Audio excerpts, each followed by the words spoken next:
मुद्दे जिनका सीधा वास्ता है आपसे, खबरें जो जुड़ती है आपके अपनों से।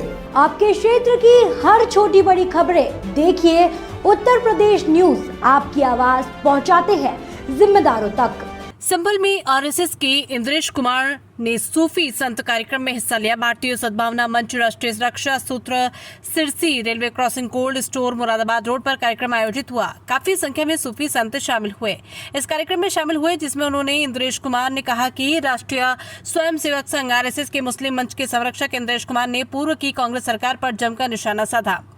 उन्होंने कहा कि अगर भारत के प्रधानमंत्री और सरकार यूएनओ यानी यूनाइटेड नेशन ऑफ ऑर्गेनाइजेशन में सरेंडर नहीं करती तो पीओके नहीं बनता। उन्होंने कहा कि कोई भी एक मुस्लिम देश किसी भी एक घुसपैठिया मुसलमान को लेने को तैयार नहीं।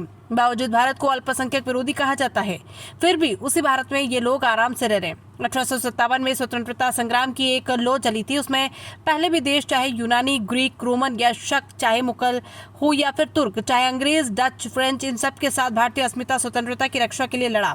एक लंबा इतिहास है भारतीय स्वतंत्रता संग्राम का। एक परिवर्तन हुआ, 1857 आया, उसमें नारा लगा फिरंगी मारो देश बचाओ आजादी लाओ। राष्ट्रीय स्वयंसेवक संघ आरएसएस के मुस्लिम मंच के संरक्षक Indresh Kumar.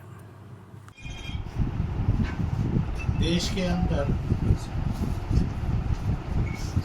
Politically vote bank की पॉलिटिक्स ने हिंदुस्तान को मजबूत जबरदस्तियों में, जातियों में, जुबानों में, दलों में बांटा रखा है। उसके कारण देश में न शिक्षा बढ़ पा रही है, न विकास बढ़ रहा है। देश में भाईचारा भी ठीक से विकसित नहीं है। संभल को इसलिए चुना कि संभल हिंदुस्तान की वर्तमान घटनाक्रम में जैसे पहलगांव एक इम्पोर्टेंट इवेंट बन गया जो कई तरह की समस्याओं का हल है। ऐसे संभल का घटनाक्रम और संभल ये भी एक नया रास्ता और रोशनी दे सकता है। मेरा ये मानना ना था, ना है, ना होगा। संभल जो है हर समय बदलता ही रहेगा। संभल को हमेशा हिंसा के मोड़ में ही रहेगा। सरकार के स्तर पर जो करना करेगी, प्रशासन में जरूर लेकर और समाज की भी एक भूमिका होती है, वो समाज को ही करना चाहिए। यहाँ का मजहब से मुस्लिम समुदाय और पूजा पद्धति से हिंदू समुदाय ये मिलकर सोचे, समझे, जाने और संकल्प करें है अच्छा है। इसलिए आज की महफिल ये जाने कि हम सब कौन हैं, तो हम एक ही हैं। मालिक अनेक नहीं है, मालिक एक ही है, नाम अनेक है। इसी प्रकार से हमारी जातियाँ, मजहब, दल अनेक हैं और हम भारतीय और हिंदुस्तानी के नाते एक ही हैं। इसका जन जागरण हो, हम लोग ऐद करें और समझें। इसके लिए आज की महफिल आगाज हुई और मुझे लगता है, बाकी आप लोग बताएं,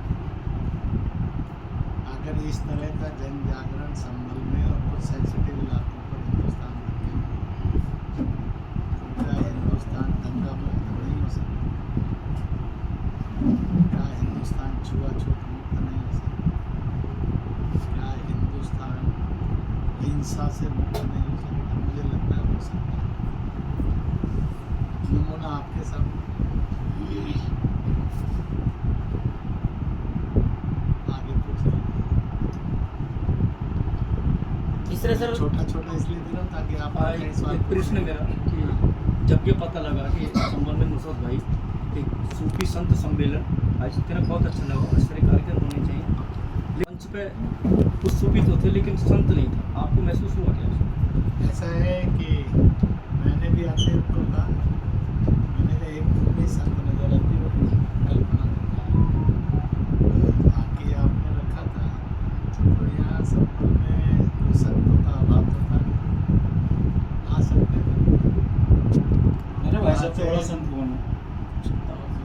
बहुत अच्छा था। कह रही कि हमने तो आप ही को सबसे बड़ा संत मान लिया। मैंने कहा तो ठीक है, फिर भी कपड़े भी डिसाइड करते हैं, माहौल और बाहरी आवरण भी डिसाइड करते हैं, परंतु वो कोई ऐसी कमी नहीं थी जिसके कारण कोई संकट, परंतु आगे के कार्यक्रमों में इसकी सावधानी रखनी चाहिए। इसलिए it is non issue, so it is not issue. पहले ही चर्चा हो गई, कहते कि अब तो एकदम इमरजेंसी नहीं हो सकती। ठीक है।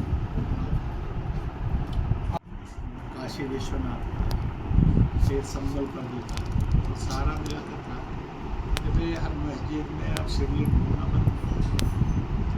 तो मैंने चाहे वो देवबंद हुआ, चाहे वो रेलवे हुआ, चाहे इधर के मकान होंगे, उधर के होंगे, यहाँ के भी होंगे, मैंने कहा नो इट इज़ ये आपकी बारी, आप रिस्पॉन्स दीजिए इसको।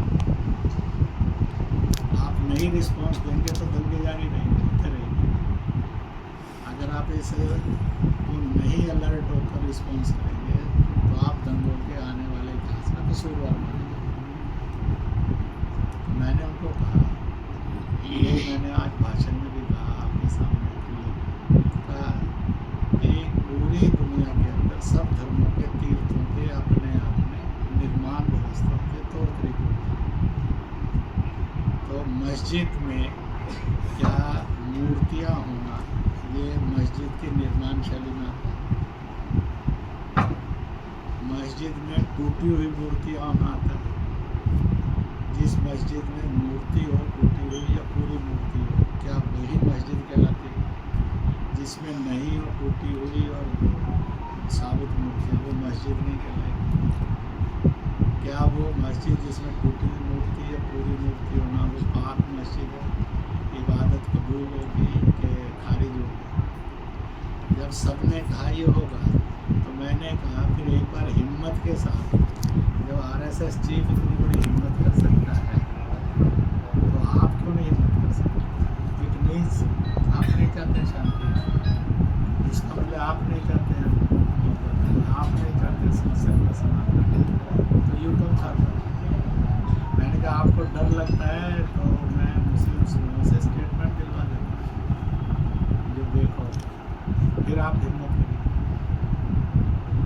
तो इसलिए मुझे लगा कि संबल से ये आवाज़ उठ सकती है जो मेरी यहाँ अनेक लोगों से बातचीत है, और इसलिए चुना और मैंने सार्वजनिक रूप से सुना। और मुझे ये भी पूरा विश्वास था कुछ भी हो जाए इस पर भड़क कर कोई दंगा नहीं होगा। कोई और कहता तो हो सकता है दंगा भी हो जाता, इनमें से भी कुछ उबल पड़ते, क्योंकि मैंने किसी को चुभन नहीं दी। मैंने तो बताया कि भाई इन सब बातों से इस्लाम की खूबसूरती बढ़ेगी कि बदसूरती बढ़ेगी, मुसलमान नेक बनेगा कि शैतान बनेगा, तो सबका रिस्पॉन्स आपने देखा। मुझे लगता है कि भाई it should not be A beginning for the समझ, यहाँ से क्यों ना की जाए, जहाँ इतना भयानक और क्रूरता है वहीं से अच्छाई की शुरुआत करनी चाहिए। चुनौती मतलब पहले धार्मिक स्थल को लेकर के विवाद खड़ा हुआ है, आज सूफी सम्मेलन आपने किया है, आप पहुँचे, क्या कहेंगे संबल को धार्मिक स्थल को लेकर के? ऐसा है कि पहलगाम ने पूरे देश को दुनिया को दो शिक्षाएं दी। एक, सब ये कहते आ रहे थे कि आतंकवाद का और आतंकवादी का कोई मजहब नहीं होता, इसलिए हिंदुस्तान के मौलाना ने ही प्रश्न खड़ा किया। हमने भी उस प्रश्न में भी फंसा कि अगर आतंकवाद और आतंकवादी का मजहब कोई नहीं है तो आतंकवादी के मरने पर नमाज क्यों नहीं? आतंकवादी की सब यात्रा निकलती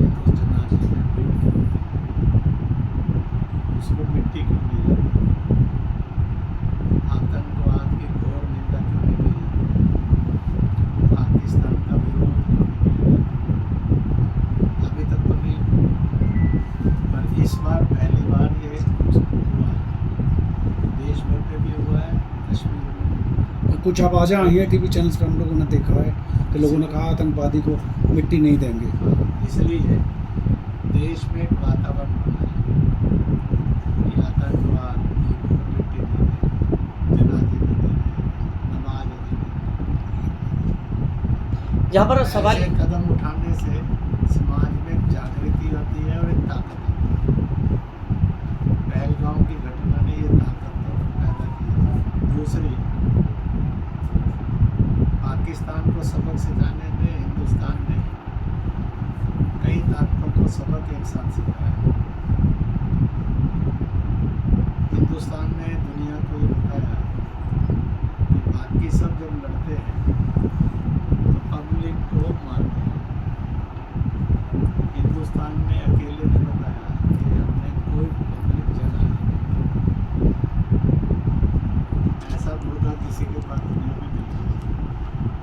दूसरी बात, आतंकी ठिकानों पर हमला करके 100 आतंकी और आतंकों को ट्रेनिंग देने वाले लोगों को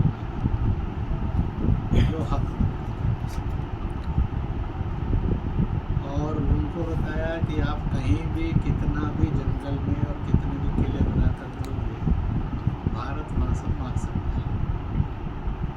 उन्होंने air base, defence air base में सबसे पहले जानबूझकर सेना ने चीनी डिफेंस एयर बेस पर अटैक किया ताकि चीन को संदेश हो जाए भाई तू भी कुछ नहीं है।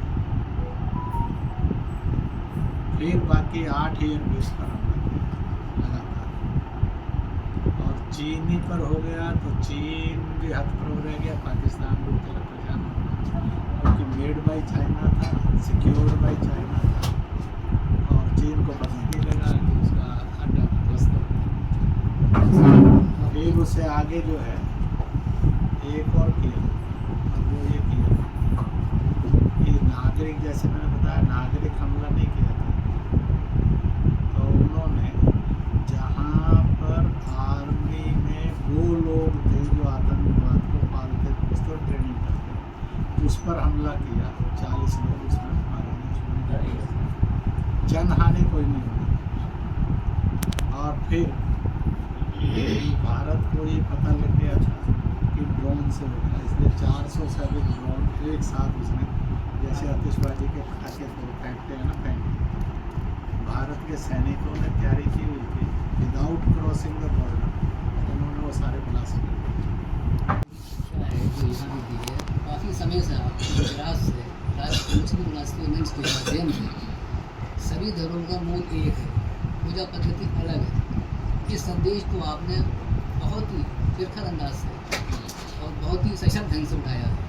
इसी आवाज़ को राष्ट्रपिता महात्मा गांधी ने बहुत ही जोरदार ढंग से उठाया, लेकिन इस आवाज़ को दबाने के लिए उनकी हत्या कर दी गई। तो क्या जिस आवाज़ को आप उठा रहे हैं और जिस संदेश मेरे को आप प्रेरणा स्रोत महात्मा गांधी नहीं है, आप लिखेंगे तो मुझे कोई पूछा नहीं क्यों है, बहुत सीधा सा है। अब इसलिए उसको आप जरूर चाहते हैं। महात्मा गांधी अगर चुप नहीं रहते और नेहरू अगर सरेंडर नहीं करते तो भारत का विभाजन नहीं होता।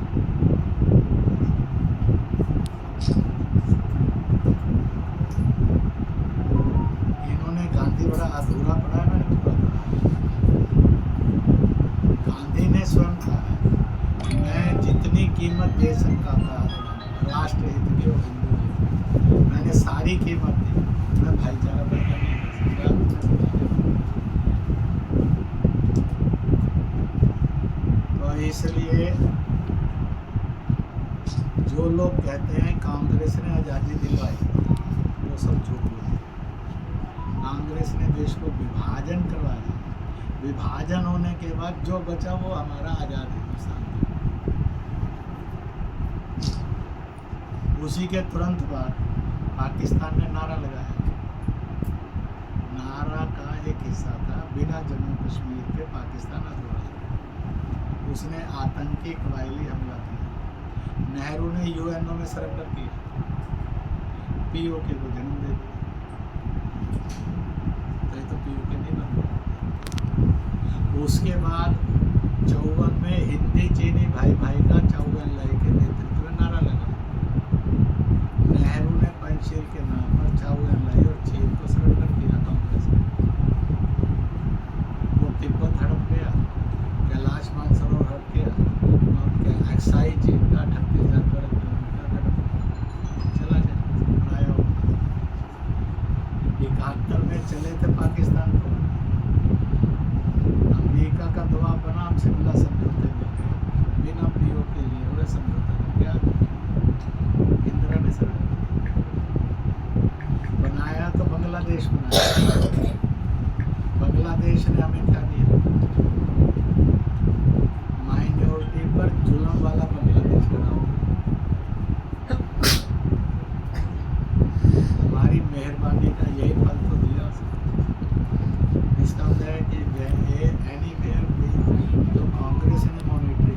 और घुसपैठी की। मैं वर्ल्ड मुस्लिम कंट्रीज कॉन्फ्रेंस में एड्रेस करने के लिए में गया था। मैंने कहा भाई बांग्लादेश कह रहा है सरप्लस पॉपुलेशन, आप लोग भी कहते हैं, तो आप 56 मुस्लिम देश हो, आप सब 2-2, 3-3, 4-4 लाख, 5-5 लाख ले लो, हम भी 5 लाख रख लेंगे। Not even a single Muslim country came forward. तो यही इस्लामिक ब्रदरहुडनेस है। मैंने इस्लामिक ब्रदरहुडनेस को टूटते बिखरते और इस पूरे अंदाज में देखा। क्यों नहीं लेते? हमने 2 करोड़ लिए, 2 करोड़ जब लिए तो हमने बांग्लादेशी मोहम्मद बिन सलाम दिन को तो रोजगार, विदेशी मुसलमानों को सलाम। सर कांग्रेस की बात, कांग्रेस इसलिए ये सरेंडर पॉलिसी जो उनकी चली आ रही है उसकी एक दुष्परिणाम है वो जो ऑपरेशन सिंदूर पर राहुल गांधी लगातार प्रधानमंत्री मोदी पर और पूरी सत्ता पर जो है दबाव बना रहा है कि सरेंडर कह रहे हैं, सरेंडर कर दिया। अब भी ऐसा है कि मैंने तो उत्तर दे दिया, आपका प्रश्न पूरे दिमाग में है, आपने उत्तर सुना नहीं, आप हाजिर रहिए सर। मैंने कहा कि from 47 to Rahul Gandhi party regularly surrendering, leader is also surrendering. उनको ये लगता है कि साले हम तो कहीं के भी नहीं रह रहे, सरेंडर पार्टी, सरेंडर नेता हो गए। भगवान जी से प्रार्थना करूँगा सद्बुद्धि है। सद्बुद्धि नहीं आएगी तो बिखर रहे हैं और बिखर रहे हैं। सर आपने कहा कि महात्मा गांधी आपके प्रेरणा स्रोत नहीं है, प्रेरणा स्रोत आपके कौन है? मेरे प्रेरणा स्रोत महात्मा गांधी भी हैं। मैंने ध्यान से सुना क्योंकि मुझे मालूम है आप उपस्थित हैं या नहीं है, या जानबूझकर ऐसे सवाल पूछ रहे हैं। जानबूझकर पूछ रहे हैं तो बहुत अच्छा है, अगर गैर हाजिर होकर सवाल पूछ रहे हैं तो थोड़ा सा चिंता करनी पड़ेगी, हाजिर रहना चाहिए। तो इसलिए मेरे गांधी से, मैंने गांधी से प्रेरणा ली। Appeasement is never a way for the solution. मैंने रसूल से भी ली, नानक से भी ली, बुद्ध से भी ली। अपीसमेंट नहीं, गांधी ने कहा मेरे से ज़्यादा अपीसमेंट कोई नहीं कर सकता, तो मैं एक का नहीं ला सकता। हमने उससे प्रेरणा ली कि इसकी बजाय कोई नए रास्ते खोले। सर आप इसलिए मैंने नए रास्ते से आपके सामने दिखाया, नए रास्ते से चला, उसमें से वो आए नहीं, आपने सब बातें सुनी। इसलिए किसी से प्रेरणा मिलती है ये करो, किसी चीज़ में प्रेरणा मिलती है इससे बच कर लो, इसको मत करो। तो डूज एंड डोंट्स दोनों अप्रिशिएट करने हैं। इसलिए गांधी से हमने सीखा स्वदेशी अपनी संस्कृति को जिंदा रखो, राम छोड़ो। हमने ये भी सीखा खुशामद करके भाईचारा नहीं आ सकता, भाईचारा सत्य और सही समझ कर ही आ सकता। सर आपके भाषण में करीब 1 घंटे का भाषण था, उसमें भाईचारा मोहब्बत की आपने बात की। क्या आपको नहीं लगता उन नेताओं के साथ भी आपको संबोधन एक बैठक करनी चाहिए जो भड़काऊ भाषण देते हैं, उनको ज़्यादातर मोहब्बत की ज़रूरत है? हाँ, तो आप प्रेस में मिलते हैं उनको तो बताना भाई साहब ये सब बता के आपकी बात हमसे भाई साहब। ये बहुत ही कड़वा प्रश्न था। आप ज़्यादा करो। हम बहुत दिनों सुनते आ रहे हैं कि आतंकवादी आ गए, वहाँ ब्लास्ट कर दिया, इतने लोग मार गए और ये चले गए। इसमें कहाँ कमी है कि हमारे देश में आतंकवादी आ जाते हैं? ऐसा है कि ये कहाँ कमी है? कमी कहीं नहीं है। हमारी इंटेलिजेंस बहुत अच्छी है, हमारी सेनाएं बहुत अच्छी है, हमारी सरकार बड़ी जागरूक है, समाज भी कम जागरूक है, इंफॉर्मेशन देता है। परंतु सबके बावजूद आप सब एक बात को सोचेंगे तो मनोविज्ञान समझ में आएगा। अपन घर के अंदर 3, 4, 5 सदस्यों का घर होता है। अब आपकी भी रोटी खाते समय और बनने पर पत्नी से नोक-झोंक होती रहती होगी। तो कोई ये पूछे मार्केट में इन पत्रकार की पत्नी से आप 3 दिन बाद नोक-झोंक होते हैं, कहाँ कमी है? It is a natural.